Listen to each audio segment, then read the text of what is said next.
Good morning, everyone. All right, so we have a little chat about some healthcare stuff, and hopefully there's some things you realize that are going on relative to, back here, relative to kind of freeing the data a bit. I'm not going to really tell much of my story.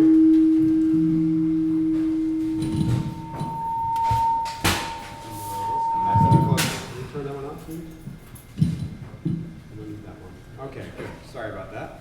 So we have three great panelists I've actually had the pleasure of working with in other settings. So this isn't a group of surprises to me. Chris Bradley with Mana Health, Rachel Winokur with Healthogen, and Mara Schlosser with Oscar. And I see a couple other Oscars. So you guys wear t-shirts when you come out. That's great. I'm Paul Wilder with New York Health Collaborative. Just give you a quick thing what we do. We're responsible, or in theory, for connecting provider-to-provider communication, record to record, so as you move around the healthcare ecosystem, your data kind of follows along with you in a secure way. And what really got us into this kind of a conversation is about 2 years ago, we said, can we get this data to patients? Can we get this in front of patients instead of just providers? Because let's face it, you're your ultimate caregiver. You're the one that has to, I call it kind of the Sherpa of your data. You got to bring it around. And the providers are trying hard to share, and that's good. But what happens if you have more of your stuff? And I've come from a product management background, and I did about the laziest thing you can do in product management and said, let someone else tell me what it is they want. So we ran a design challenge, a public design challenge, saying let's crowdsource this sucker, and let's see what pops out. And we had some great competition, and no surprise to probably most of you that do new edge design, new GUIs and the like. Very visual responses came out, not data, not a bunch of things on a page. This wasn't an old terminal screen. It was, let's action up that data. And the winner of that wound up being the gentleman sitting to my left. So with that, I'm going to go down the road, starting with Chris, to kind of say what they do. They don't just do patient portals, by the way. This is a kind of side business that probably happened just because we had a design challenge and they felt like doing it. And they got roped into this whole thing. But with that, Chris, tell us a little bit of where you come from and why you're here. Absolutely. Okay, so on that note, so a little bit about myself. I have a background in neuroscience as well as computer science, family physicians, so I grew up in healthcare whether I wanted to or not, and kind of heard the dark side of it every time my parents came home from work. So I was steeped in this whole issue of all of this data is being generated in healthcare, but it's not helping the people who need it most, notably providers and patients. So after grad school, I joined with my co-founder Raj, and we built Mana Health around this thesis that as this data is now becoming more and more available, how do we normalize it, combine it, and use it to help people more effectively? So that's where we saw this design competition, and we won, and now we're building the portal for the state of New York. And that's our first foray into getting this data to patients as directly, as easily, and as unified as possible. And that's sort of the first step in this journey that we're undertaking to help data drive healthcare more. Great job. So I'm Rachel Winokur. So I work for Healthogen. For those of you who don't know what Healthogen is, we are actually a business within Aetna. So I sort of am the big company representative here. The focus on Healthogen is actually to expand Aetna outside of its core insurance business. So those of us in Healthogen, I was one of the sort of original kind of employees 3 years ago. We don't come from insurance backgrounds for the most part. I'm actually an investor. I was in private equity for years and had an operating background before that. And many folks actually come from startups. And what our mission really is to change, to create some of the solutions around how you get better access, obviously increase affordability, and really kind of improve the quality of clinical care.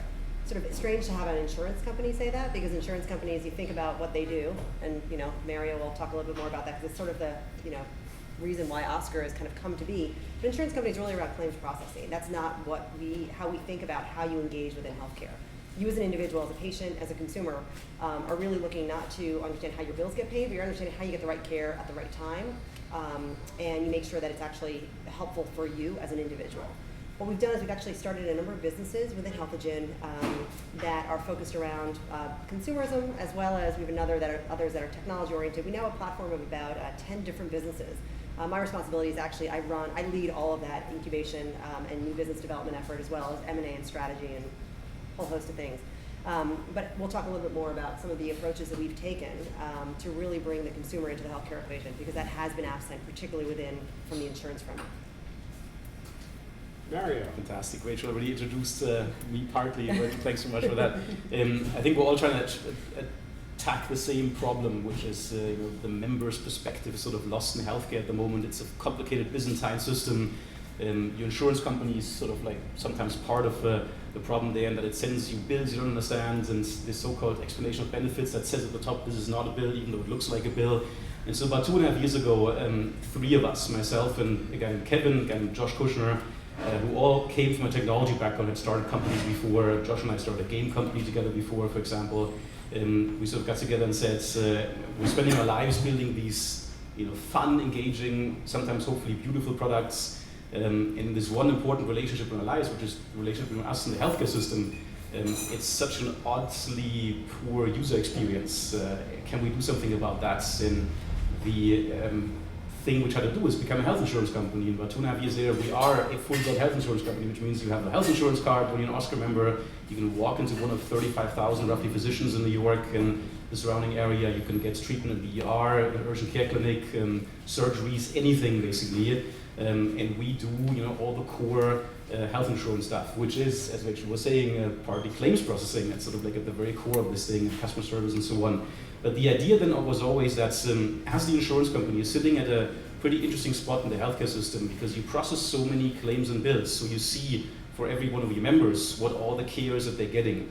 And you also know a lot about the provider networks you have contracts with. So for your doctors, you know what other patients they typically see, what treatments they typically apply, and so on. So the idea was always, can we somehow help you make the system simpler, kind of guide you through the system, make you feel like you have a doctor in the family almost. And as the insurance company, we can do things like, if we think it makes sense for you to have a doctor on call, push a button on your phone and the doctor will call you back in a few minutes. We could just reimburse that. And so one of the things you have as an Oscar member is that you can do exactly that. Push a button on the phone, doctor will call you back, and you actually have no copay, no cost sharing. You will just get that for free as a service. And that's sort of like the nice situation where as an insurance company, about 16,000 members in New York now, Long Island, and kind of like two counties in the north. And one last thing, I think, for all the stuff we're trying to do here, I think this applies to all four of us. Healthcare has been around for a long time, so you can ask the question, why do you think it would change now this instance? What can we do differently? And I think one important thing that's happening is the Affordable Care Act. It just reorients the whole system much more towards the consumers. You have to now pick your own insurance company. You can be in that conversation from the beginning as the insurance company. Deductibles go up a bit, so you have more financial responsibility as a member, and that really changes the game in a major way. Yeah, that's right. Yeah, so that's great. I mean, just put context in healthcare for a second. I said moving really fast. An example given by this gentleman, Dr. Blumenthal, years ago. He was the head of this thing called the Office of National Coordinator, which theoretically coordinates how we share records across the country. And he brought up the stethoscope. He said it took over 7 decades to adopt the stethoscope. From the day that some Frenchman decided it was a tool that he could use to the day where most doctors believe it was a common tool to use every day. So it's really no surprise that we go slow in healthcare. I mean, that's a pretty ubiquitous tool. You wouldn't think about pulling that out. And actually the argument given back in that day was, well, I can hear thoracic sounds. I can put my ear to someone's chest and hear just as well as a stethoscope. And it negated all the other effects that the stethoscope had. Well, first, we didn't really have germ theory then, right? So we didn't really know, maybe we shouldn't be touching everybody all the time.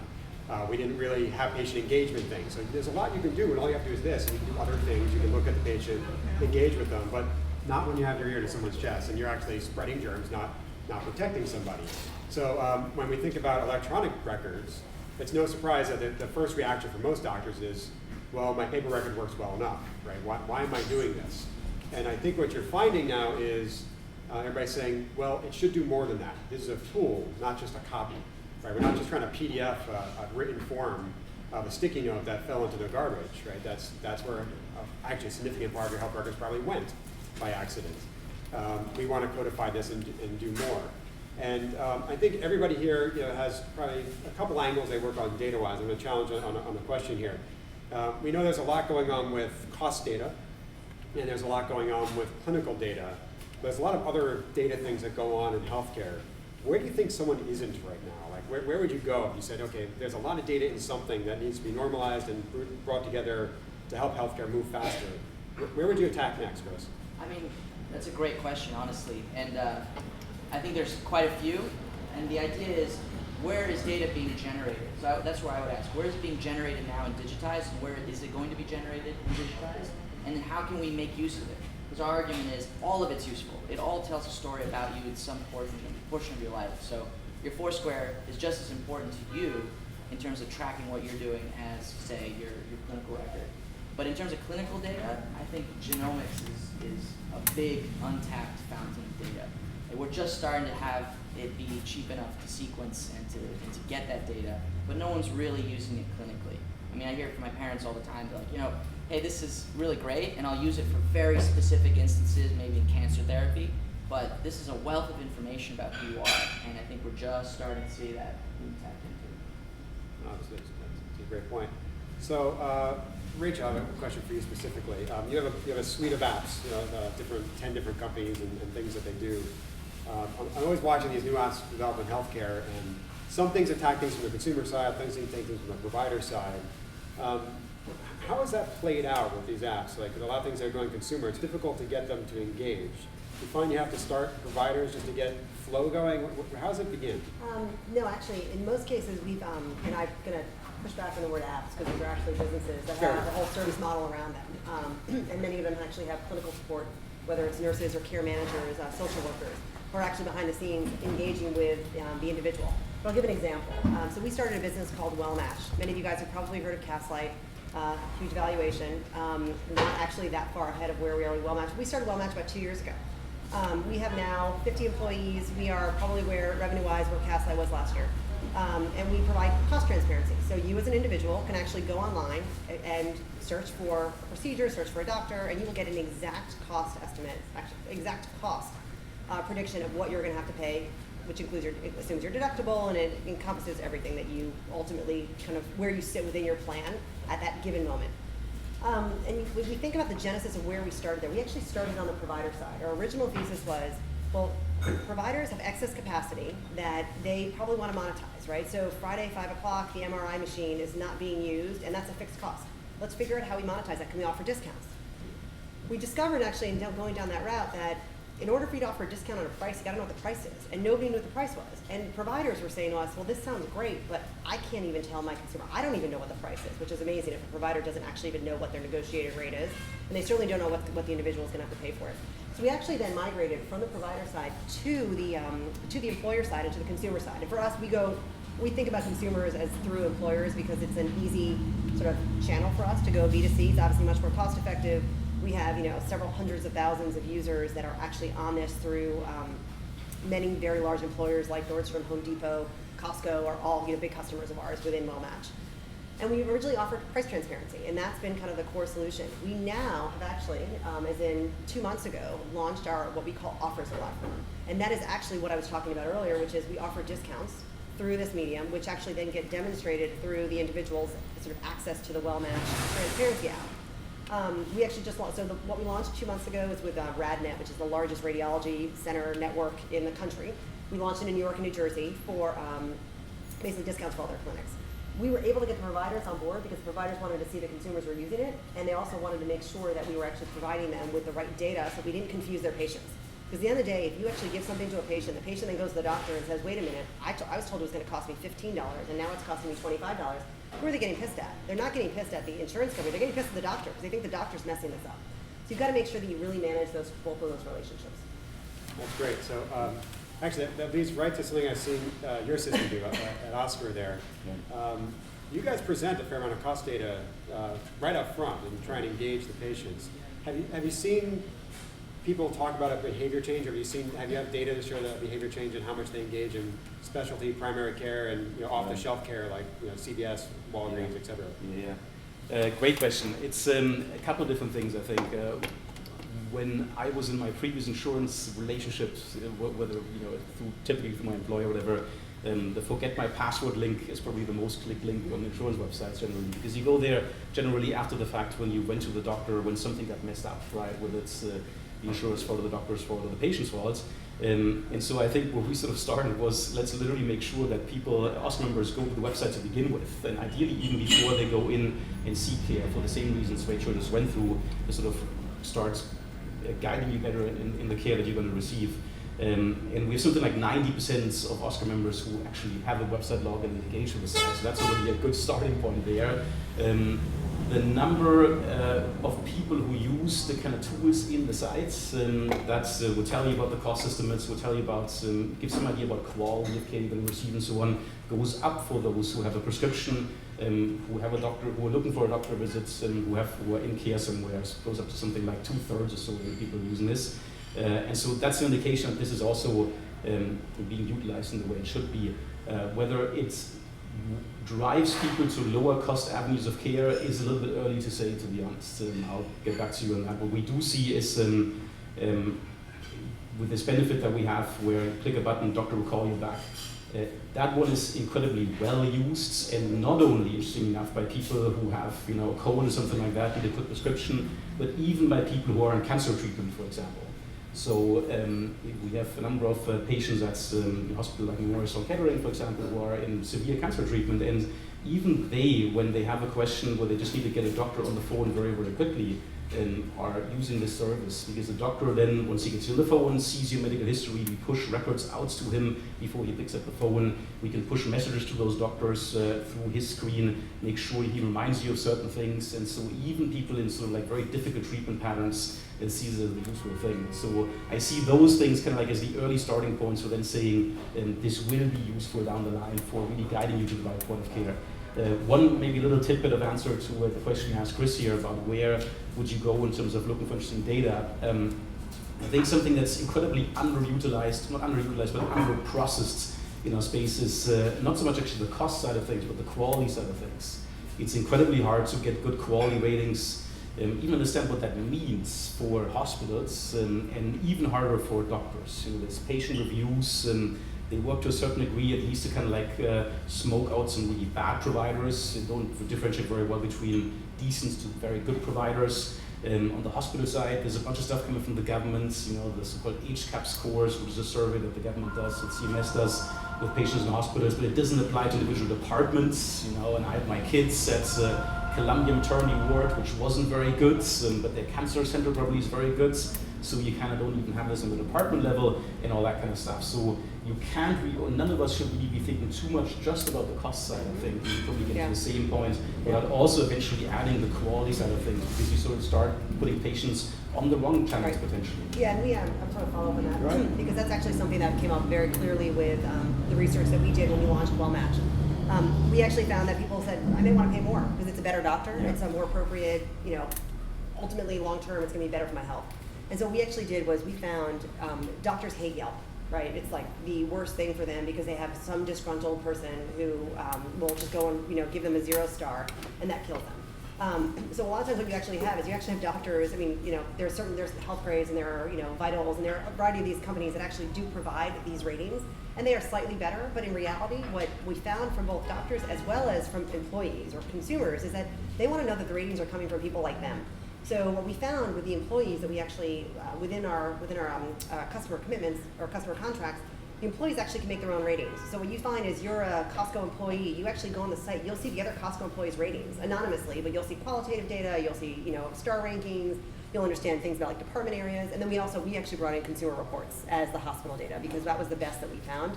I think it's absolutely critical. You've got to put quality, and you've got to put quality with cost, and you also really do have to bring in clinical data. When we sort of think to how you weave all this together, data in silos is really not very useful. One, it's just a massive amount of data with zero context. But two, the end result is you're trying to there's that sort of triangle of the holy grail, which is you're trying to solve for cost, quality, and kind of the appropriate access. And in order to do that, you've got to figure out what costs what and how good is it, and you've got to make sure that clinically this is appropriate for you. And so when you think about it as an individual, you should be caring about that, and you should try and marry, you really want to get into a system which actually can marry all of that together to actually ultimately to predict for you and get you to where you should be, not where you should be right now because you just had this incident, but where you should be going forward so you can prevent that incident. And you can prevent it, and here's the actual financial impact of preventing that incident and the clinical impact. That to me is the holy grail of where we need to go, and I think Genomics will play into it with predictive medicine and predictive analytics, marrying clinical and cost data, understand who actually provides what at the right service with the right quality. That's where we got to go, and that's I think where all of us are working on. So Thank you, Chris. yeah, I would add to that because this is actually really interesting. So my take is a little more, I guess, radical in that I feel like we have no actual idea what we mean by quality yet. I think we're just starting to figure out what it means to be sick, because until this year, we haven't actually had a unified view of a patient in the state of New York or anywhere in the United States. So besides just the silos, all right, we've digitized it, great. It used to be just papers, but now they're not even unified, so we're starting to get unified. Only when we're starting to see a unified record over time can we start actually figuring out what does it mean to be well, right? It's not a study that happened 100 years ago to a small select group of people in the Northeast. It's probably going to be a whole millions upon millions of people from every diverse background with a bunch of genetic information thrown in, and then how are they going through the healthcare system? So how do we actually measure quality before we can improve it? So I think that's our take on it, is we need to start there, because otherwise a survey isn't going to cut it anymore. So we were going to leave 15 minutes at the end for you guys to ask your questions, and we're getting close. If I start asking you guys more, we're going to hit right through that. So I'm going to open up early and see if anybody wants to throw anything out there to myself or anybody on the panel relative to anything we talked about, or engagement with patients or the like, or I'll just keep moderating and ask questions myself. But anybody have anything they want to? Great. Fire away. I'll repeat your question after so everybody can hear. Okay. We talked a lot about having patients have access to the data, which I think is clearly an important piece to it, but what sorts of strategies do you have in place to help patients know what to do with that data? So what's the engagement with the patient to enforce their self-care? So just in case I'm microphone-wise, so we talked about getting data to patients, but how do we help them do action with it? I guess one thing, I'll set the framework of that a little bit in terms of, not the answer, but what I call it, the patient portal that we're trying to build. I often use the phrase, it's a tool to help engage the patient or help the patient manage their health between clinical encounters. Right, so there's this episode, you go to a doctor, another episode, you go to a doctor. Between there, something's going to happen. And your objective as a person is to not go back into healthcare, right? And healthcare's incentive is for you to return. So there's a little bit of a disincentive. It's a disruptive thing to say, let's see all your data. But quite frankly, I don't think we have all the tools yet to say what to do with that, but I'd love to see what you guys think. I'd add a little bit on this. So I think for us, our goal in the portal is step one, let's get as much data on you as possible in one place and get it easy to understand, right? Which is not that easy. It sounds easy, but in healthcare it's not. The next step is finding out, letting you know what you don't know. Because I think in health especially, that's equally important. Okay, I know my blood work, I know something about my weight, but what else do you need to know or should you be looking into based on what we've seen in the population as a whole? And that I think is the next step, which is then, who cares? Why do I care about this number today? And I think that's where we're going, is how can we help inform you with insights so that you know that, hey, if you can nudge that number lower, there's so many benefits that can come out of that. There's so much that could change by just changing these numbers that are right now just these abstract readings, right? And now the question is, how do you get that so that anyone in this room can understand it just as well as a physician without needing 10 years of training to know that, hey, your blood glucose should be below 100 or whatever, right? So that's how we're approaching, and that's our ultimate goal. So, I think we've got to remember that there's multiple consumers within healthcare, and when we think about kind of the technology-enabled consumer, who is probably like all of us in this room, that's very different, and those are actually, we are the lowest cost, in general, the lowest cost medical consumers within the ecosystem. People that are really a big concern for Aetna, for folks like Aetna, but also within our population health business within Healthagen, we care about the sickest of the sick. We care about the top 5%, the top 20%. Those tend to be frail, elderly, they have comorbidities. These are not people who are checking their iPhone apps and are wearing a Fitbit and are saying, oh, do I walk my 10,000 steps? What these people are saying is, can I get out of the bed in the morning? Did I take my medicine? And that engagement model is completely different from what we're talking about with patient portals. These are not people who are going to be logging on and going and checking their blood sugar levels. They're people who are going to have home visits. They're people who are going to be ideally you keep them out of the acute care facility. You get them in, an LTAC, you get them in a SNF, but ideally you get them at home care and you treat them in the home. So I think it's important to kind of remember that engagement model, and I can talk a lot about that engagement model, but I don't think that's really of interest for most of you guys. But when you think about the other piece, which is people like us who are generally kind of walking healthy, who might have incidents, you absolutely, I think this is what Chris is going to, you need context of what that data is, and then you need a model around how you engage it. So everybody talks about gamification, and there are lots of companies that are doing this very well, and kind of, we'll compare how much we've walked in, how much we've exercised, you do it on a family run, and you map your runs, and it's all wonderful and great. But I think that the duration of which you get people engaged is finite, and how do you get them engaged for the longer term so there's actual real benefit for them, both clinically as well as economically? Because I do think that the other piece of this, which is really important, is the economic and the financial motivation. Oliver, Mario, oh my God, Mario just mentioned this with respect to high deductibles. High deductible health plans this is where it's going, and we now have, I forget the exact number, but within Aetna, it's like 25% of our health plans within our large national accounts business are actually high deductible. That means more than $2,000, first dollar out of pocket is you. On the exchanges, it's average at least $1,000, and most people on the exchanges don't have $900 in their pocket to actually go spend it. So you go to a doctor, you can't pay that bill. You've got to create the financial incentives to get people to understand and view what's going to happen to them long term if they continue spending and continue incurring the medical costs that they're on plan for right now. And that's critical for engagement. Yeah, maybe two things to add as well. I actually don't think that the immediate next step from a data perspective in healthcare is to do fancy predictive analytics, for example, where you predict when somebody will go back to the hospital. We sort of look for gaps in care and things like that. They're much lower hanging fruits, and they typically revolve around just reminding people of what they may be forgetting. So for us, it was in particular simple prescription refill reminders and getting discharge notes from when you get discharged from the hospital on the websites and from these doctor phone calls as well. So when you make one of these doctor phone calls, you see what the doctor told you to do next, as simple as that. And by the way, even that was already a bit of a stretch in convincing doctors that they should be okay with the facts, that what they tell patients is also okay to be written on websites. Sort of like when you start pushing the boundary surprisingly early in healthcare. The other extreme of this is that we also build what we call an early distress indicator. So we take a whole bunch of your data feeds around how much you call customer service, how much providers call us on your behalf and things like that. We wrap it up into a distress indicator where if this indicator goes off, we simply call you back. So we have nurses in house who will then pick up the phone and call you and see if everything's okay with you. Because we also notice that, as Rachel was saying, the people who really are in need of intervention, of help, that are sort of falling through the cracks in the system because they went from doctor to doctor, didn't get a good diagnosis, indicative of which would be many providers calling us on your behalf, other things like that. They actually need to talk to somebody on the phone. They don't just need to see something on the website that reminds them, and that's sort of an important part of the engagement model as well as e-products.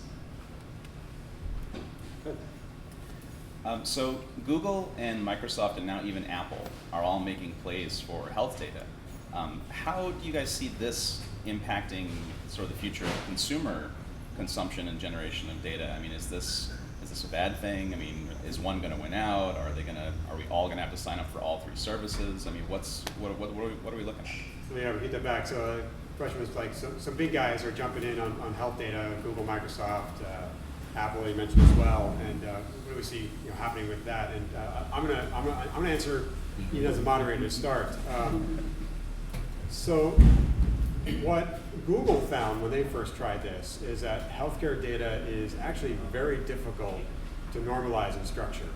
So those of you who know the early PHR, so Microsoft Health Vault has a thing that helps you try and aggregate your data. It doesn't do that great a job. I have an account. I can tell you it doesn't do that great a job. Google Health closed essentially. Now Google, if you look at Google is very good at trying to figure out how to get advertising and get you the right place at the right time with data. They didn't know how to monetize this health data stuff at the time. They just didn't know what to do. Now part of it was when they started, the records weren't digitized. So they actually had a tougher time than they thought. They can get lab data, and then they ran into policy problems in state and federal laws about how you get data to them, because unbeknownst to probably a lot of you, a big change has happened on lab side. You are totally allowed to go around your provider and go get your lab data directly from the lab company that produced your data without going through a provider. That starts, I guess we probably have 90 days left before the labs have to comply with that rule.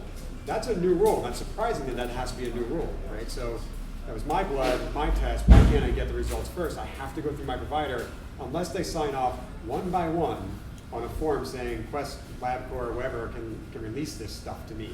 And so this stuff was siloed. So they didn't even have a chance to get the data, try and analyze to figure out how to structure it. So it wasn't entirely their fault. When you saw the Apple thing come out, the last symposium last week or week before, media blog things about security and privacy. What are they going to do with this stuff, right? That's the same thing happened with the little fingerprint thing on your iPhone. So what are they going to do with this thumbprint? Because that's a piece of identity I can't change. I can change my password, I can change the username, but God, if they have my fingerprint or genomic data, that's there for life. That's my identity stolen and done. So I think you're going to see a fair amount of back and forth in security and privacy. And healthcare is not a trusted network. I mean, it's not. Providers don't trust other providers, in case you didn't know. We generally don't trust our insurance companies that much, or even what our employer is going to do with our insurance data and our health data. And Oscar is trying to flip that to some extent and say, please come here first. I want to engage with you as a part of that. But I think it's going to be an uphill battle for them to figure out what to do with this stuff. Because quite frankly, really, really, really good people that know it every day are having trouble. And I think you're going to see them default down to what to do with advertising, not really for Google in particular. Apple, I think is going to help all of you, right? So I think that goes to Rachel's comment that the well of the world are going to do very well with data that they can access every day, the Fitbit type data. But if you look at the socioeconomics of this stuff, who's using it, it's not the people that we're worried about from a cost and quality perspective, actually. They're going to their doctor and saying, I ran 8 miles yesterday and I do 30 miles a week, and he goes, great, you're pretty good control, but that's not the episode that I'm really, really worried about. But that's what I've seen so far, but I'll throw it out to anybody else who wants to jump on. Yeah, no, I'd say one thing that's exciting is as an Apple or a Google or Microsoft gets into this field, they have the resources to just keep injecting money and pressure to help standardize some of these things. Because part of the problem is it's a bit of a chaotic mess when you start looking at the details of what's going on. It's getting there and there's standards that are emerging, but not nearly as standardized as everything else in our daily lives, right? So as you have an Apple, for example, getting into this, even if it's not health data, it's just fitness data or any kind of data from your phone, what I find really exciting is phones are very common, right? Mobile phones are now way more common than a landline, and people who maybe can't afford a computer can still and will invest, maybe they can't afford it, but they'll invest in a mobile device. If that's capturing data in your daily life, where you don't need a wristband, you don't need extra things to buy or to carry, I think it's going to be easier for people who need it to get, and it'll push standardization, which I think helps everyone. Sort of, as an innovation festival, I think it helps innovation where you're not spending your time figuring out how to connect A to B. You're spending it making use of that data in better ways. One little thing from experience, the reason why Google Health, for example, shut down is because it required you as a patient to go in there manually and type stuff in, right? Who does that? So the lesson there is you can't exist outside of the system, which is why we eventually said we have to be an insurance company. We really want to do some of the stuff we want to do. If you're not connected to the core pipes infrastructure of the healthcare system, you're not going to get very far. And the thing to learn there, and I think Google and Apple are going to wake up to this as well, if they haven't already, is that the healthcare system is technologically 20, 30 years behind. I mean, we literally have, as an insurance company, built pipes to many different vendors and different sort of like nodes in the system. One anecdote was we met with a vendor, I'm not going to name who it is, and told them, hey, we want to get a real-time data link between the data you guys see and the data we have in our systems. Can you make sure your technology people will be at this meeting? And so the two guys who showed up from a technology perspective was the guy who installs Microsoft Outlook on your computer and the guy who installs a network cable. Because that's what technology/IT is in most of the healthcare system. And so a Google engineer who is looking to build an API or something like that just literally won't even know where to start when it comes to getting some of the real important and valuable data out of the system into the machines. Other than that, I totally agree with Chris. I think the standardization is that thing that's sorely needed. And if they can help push it, if Apple doesn't do their usual walled garden bullshit, then there's a real opportunity there. Tell us how you really feel. So you were very excited out there. So. Can you talk a little bit about innovation at the point of discharge, and can you also differentiate between some of the apps that might be directed at the consumer as opposed to the caregiver? So the question is, truck noise behind us is talk about the innovation at the point of discharge. I'm going to throw it to Rachel first. Yeah, totally.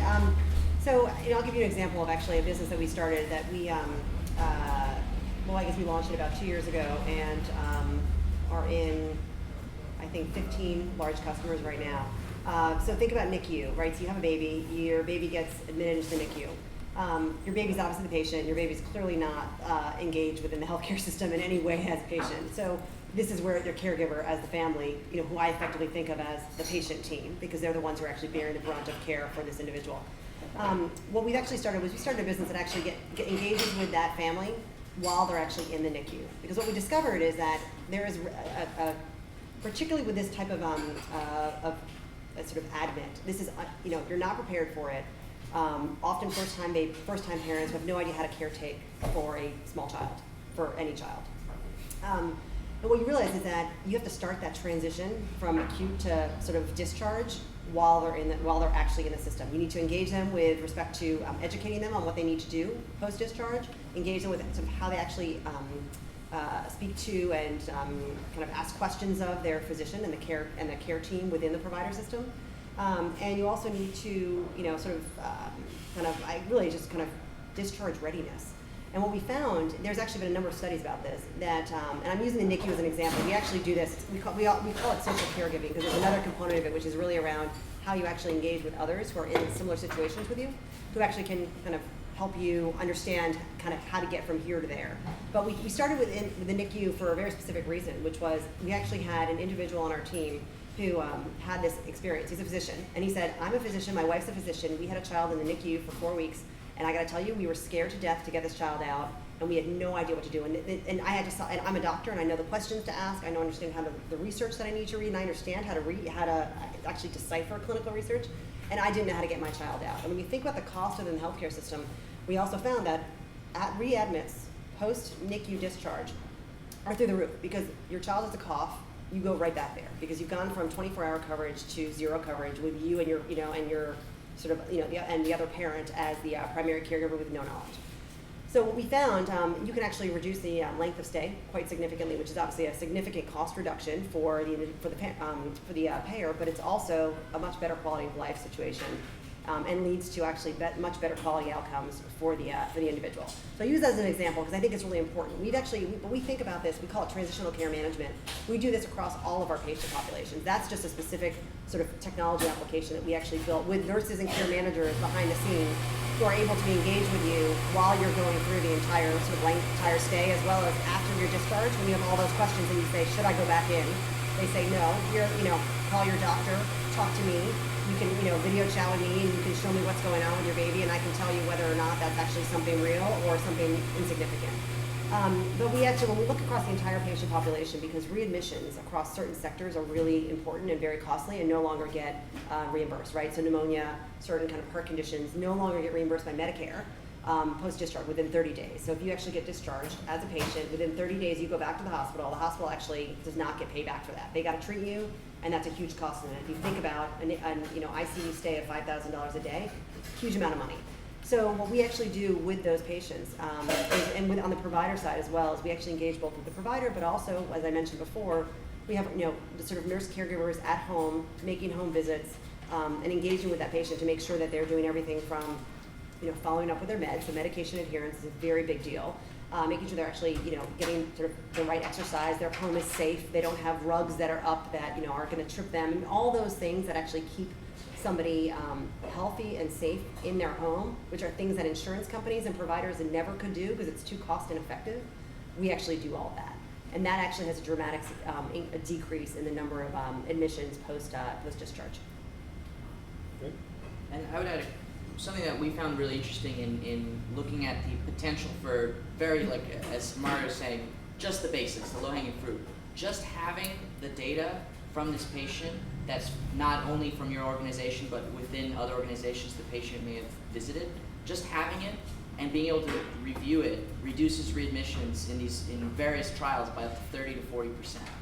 So just the fact that I don't know what's actually happened, or I'm depending on the patient who may be ill, huge difference. And you raise another point, which is ADT feeds, so admission, discharge, transfer feeds. This is a technology data feed that comes out of a hospital system. When somebody actually gets discharged, most of the time insurance companies don't know about it, their primary care physician doesn't know about it. And that's the big problem, is that suddenly you've got a patient at home, and nobody has any idea. And maybe the insurance company finds out about it 30 days later. You've actually got to create that direct link. So that's one of the things that we've actually done from a technology perspective. We own an HIE that is not dissimilar from what Paul and team are doing, but ours is, outside of New York. And what we do is we actually create that data feed so that upon discharge or even before discharge, we actually notify the primary care physician. We set up a care plan that physician and team actually engage with the patient right then. And we also, and we make sure that it's all sort of, all the data kind of gets fed into their system, so they've got a complete view of exactly what happened within their actual stay. And I was going to give a huge shout out to Paul, because that's exactly the kind of technology we have for New York. When you get admitted to the emergency room, our nurses get an email right away with sort of like the relevant data out of the hospital system. When you get discharged from hospital, same thing happens through the HealthX essentially data link, because HealthX collects this data from the relevant hospitals in New York, and we can sort of then engage right away. And that's the main thing there, really. I had a situation with my first kid. We went to the NICU for a couple of days simply because breast milk hadn't come in, something like that. It wasn't really anything serious, but you freak out as a new parent. That's like the only avenue of care you see. And 2 months later, from my insurance company at the time, it wasn't you guys, I got a phone call from a cheerful nurse who says, hey, we saw you had new kids 2 months before. I just want to check in if everything's okay. I'm like, yeah, you missed this week-long NICU stay that you paid $100,000 for, but everything else is okay. So you need to be, this timeliness in real time in conjunction with the member's care and information is super important. Sure how much, what time is it? My watch is off, that's okay. Mine says 12 of 11. We'll do one more, why not? From a policy and regulatory standpoint, what would you really like to lobby for to change the regulatory environment to allow you to do a better job of what you do and be able to go further with incentivizing patients and kind of empowering your ability to really help the system? Ooh, so the other part of what my company does is policy work. And I sit on policy committees all the time. And so we have the consumer advocates on one side, which interesting go both directions. Like they're like, free the data, but also keep it very secure, right? So there's constantly a battle. I personally believe that, and there's evidence kind of going around right now, that we need to drop some walled gardens to get some good research to get done. There's a fair amount of people, you talk like an oncology patient, so a cancer patient, and they say security and privacy, my butt, like literally my butt. I get into the hospital, I'm pretty much naked for weeks. Like people come in and out, I'm being poked and prodded by people. Privacy, forget it, right? I don't know what privacy is anymore. I will give you all my data if you can figure out how to make this better, right? Take my name off it, whatever you gotta take off it to make it identified here. But we've actually put up a significant amount of barriers to make that data not move. And that's a shame to everyone sitting here, because looking at healthcare, I mentioned the stethoscope. We haven't had major shock events in healthcare for a long, long time. We're tinkering at the edge right now. We're actually forcing hospitals to think about quality. The discharge question is very interesting in that there are other things going on, like hospitals had no idea the quality of the things they were discharging people to. And now they put it in a personal sense relative. When you pick a caregiver or you pick a primary care provider, let's say, people generally pick on one of two criteria: how close are they to my house or how close are they to my office. And the rest is almost ignored, right? Oh, and is it on my insurance plan, right? So I want to pay just the copay, and how convenient are they? They don't look at quality measures because they know they don't make any sense. So they skip it. When you become a parent, you do things that are very different. Like you interview pediatricians, you check out is the paint peeling, you want to see do you have a well room versus a sick waiting area. You look for all this workflow stuff. You've never thought about it as an adult managing your own healthcare. It's a very different world.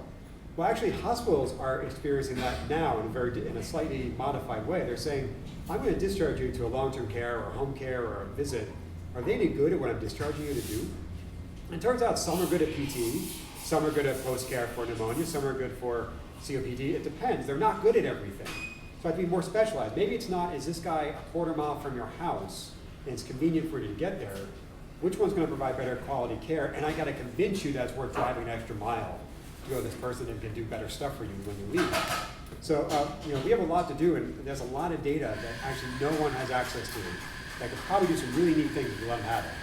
And so I would say from a policy perspective, at the very least, we've got to get de-identified data in front of some really smart people really fast. Yeah, I mean, I would free the data, and standardize it where possible. Those are really, that will change everything. Privacy is essential, as Paul mentioned.